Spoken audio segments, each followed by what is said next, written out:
Assalamualaikum warahmatullahi wabarakatuh. Perkenalkan, nama saya Lara Karisma, NIM 17042066.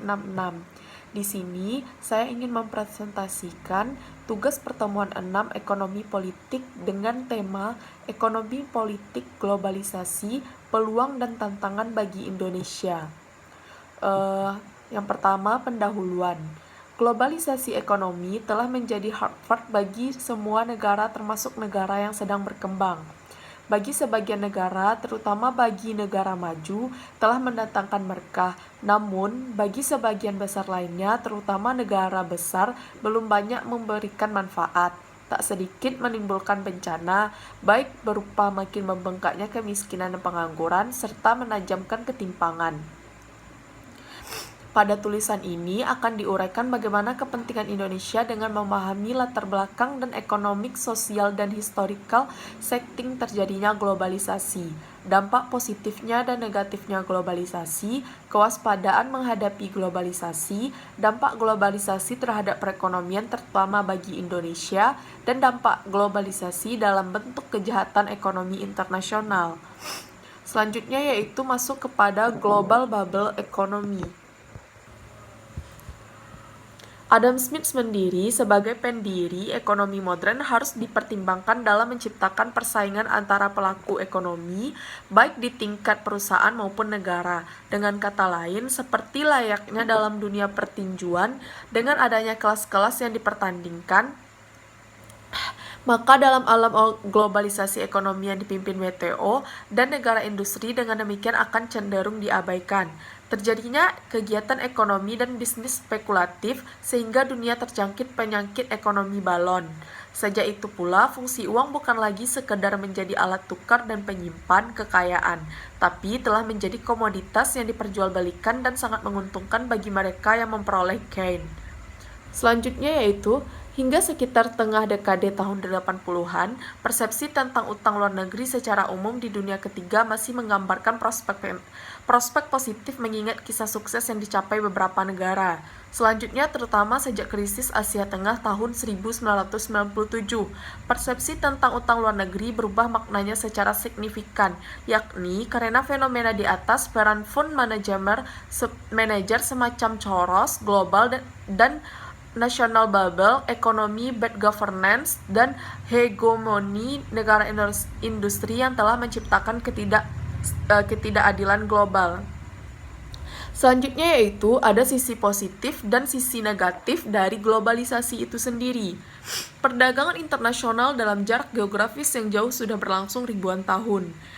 Beberapa abad yang lalu, orang-orang dan perusahaan di satu negara juga melakukan investasi di negara lain.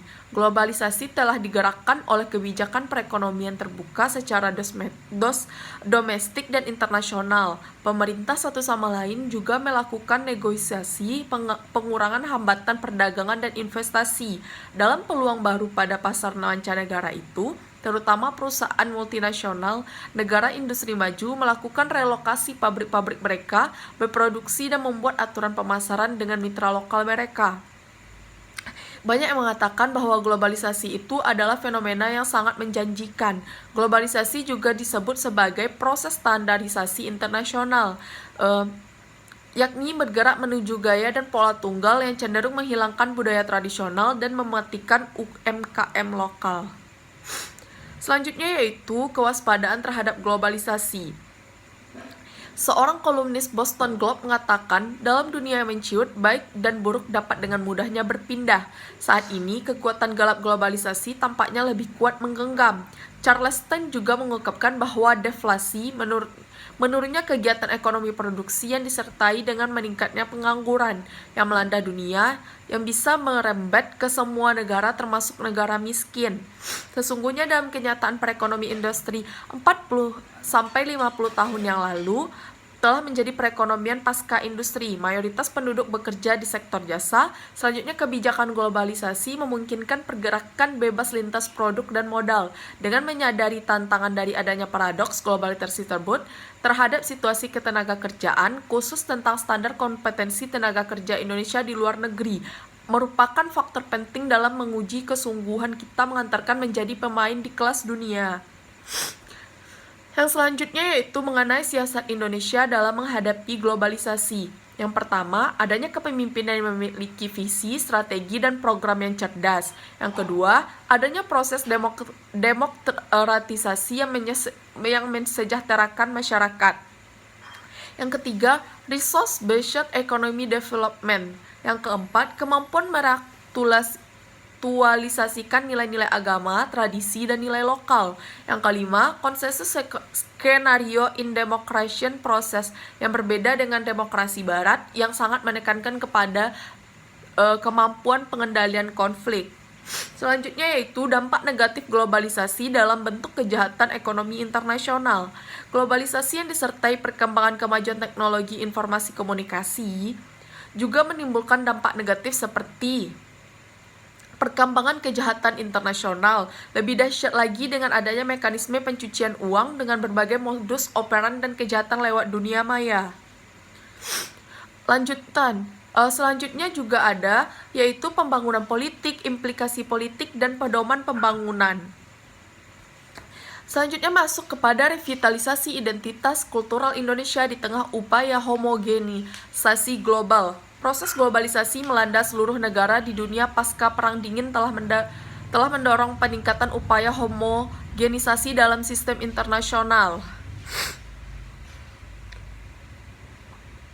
Globalisasi budaya itu kian mudah dijalankan seiring dengan perkembangan pesat teknologi komunikasi dan informasi. Krisis semacam ini dialami oleh banyak negara, terutama negara miskin dan berkembang yang tidak mampu bersaing dengan proses globalisasi. Termasuk Indonesia. Bagi Indonesia, masuknya nilai-nilai barat yang menumpang arus globalisasi ke kalangan masyarakat Indonesia merupakan ancaman bagi kelestarian identitas dan budaya asli, mencitrakan nasionalitas kebangsaan dan lokalitas khas daerah-daerah negeri yang ada di Indonesia. Selanjutnya yaitu masuk kepada globalisasi dan identitas kultural. Robert Cohen dan Joseph Nye menyebutkan globalisasi sebagai proses kontemporer dari globalisme. Globalisasi merupakan dimensi lain dari globalis. Selain interdependensi, globalis sendiri merupakan jaringan antar negara di dunia yang terhubung secara interdependensi dalam jarak yang melintasi benua. Selanjutnya yaitu masuk kepada ancaman homogenisasi globalisasi. Menurut Saidi, proses homogenisasi sudah berlangsung sejak dimulainya era liberalisasi Indonesia pada zaman Presiden Soeharto. Sejak masa liberalisasi, budaya asing masuk Indonesia sejalan dengan masuknya pengaruh lainnya. Selanjutnya, kondisi itu memunculkan permasalahan pada lunturnya nilai identitas kultural. Bukti nyata dapat disaksikan pada gaya bahasa, pakaian, pola konsumsi, dan teknologi informasi. Selanjutnya yaitu revitalisasi identitas kultural. Pengurusan nilai-nilai identitas kultural merupakan resiko posisi Indonesia sebagai bagian dari komunitas global. Globalisasi adalah keniscayaan yang tidak dapat dicegah, tetapi efeknya mampu mematikan identitas kultural harus dicegah.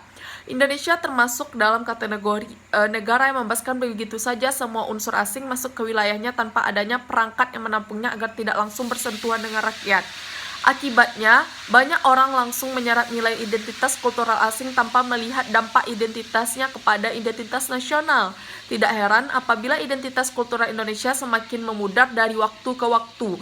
Karena itu, revitalisasi identitas kultural Indonesia perlu dilakukan negara dengan membangun kesadaran identitas kepada seluruh rakyat Indonesia. Selanjutnya yaitu masuk kepada pemahaman baru globalisasi tantangan politik abad ke-21. Politik global adalah satu jaringan dan jejaring kompleks dari berbagai macam agen, negara dan non-negara yang membentuk struktur yang tidak penuh memiliki kedekatan juga konflik satu sama lain. Sebagai sebuah proyek politik, globalisasi memunculkan problematika karena terus mengundang konflik dan perang. Kategori yang memberikan akibat yang berbeda pada penerapan praktisnya adalah ide-ide tentang masyarakat global. Sebagai sebuah untuk kekuasaan normatif, dibutuhkan pemahaman baru tentang isi yang terpenting dari masyarakat global. Selanjutnya masuk kepada paham kedaulatan. Setiap penilai tentang politik global untuk jangka panjang tidak dapat dilepaskan dari pengaruh ide dikembangkan dari filsafat politik barat. Pendekatan konflik menjadi suatu hal yang terelakkan berdasarkan pemahaman tentang sifat alami dan pada akhirnya akan diselesaikan melalui perang. Realisme adalah salah satu aliran pemikiran yang menyumbang besar. Selanjutnya masuk kepada konflik dan perdamaian. Dalam alur pemikiran Kantianisme, permasalahan konflik dan perang dapat ditanggulangi dengan membentuk sistem check and balance di antara lembaga-lembaga pembuat keputusan. Liberalisme umumnya meyakini globalisasi adalah sebuah keniscayaan yang tercipta dari pencapaian yang tinggi dalam penerapan teori perdamaian demokratik. Richard Hales, penasihat Presiden Bush untuk hubungan luar negeri, mengatakan perang Irak dan perang-perang lainnya dilakukan atas nama kebebasan dan demokrasi sebagai sebuah pilihan yang tidak saja amat mahal tapi juga buruk. Sekalipun demikian, idenya telah dipakai oleh banyak pemimpin politik dunia. Selanjutnya yaitu mengenai masyarakat lintas batas. Kedekatan hubungan antara satu aktor nasional dengan aktor nasional yang lain mesti dilihat sebagai proses yang digerakkan oleh pemahaman apapun tentang penyatuan masyarakat global. Pencapaian yang tidak penuh dan ramainya aktor-aktor yang bergerak dalam globalisasi, serta kesaling keterkaitan antara satu dengan yang lainnya membentuk jejaring komunitas yang kompleks. Selanjutnya yaitu mengenai identitas dan prospek resistensi dalam globalisasi.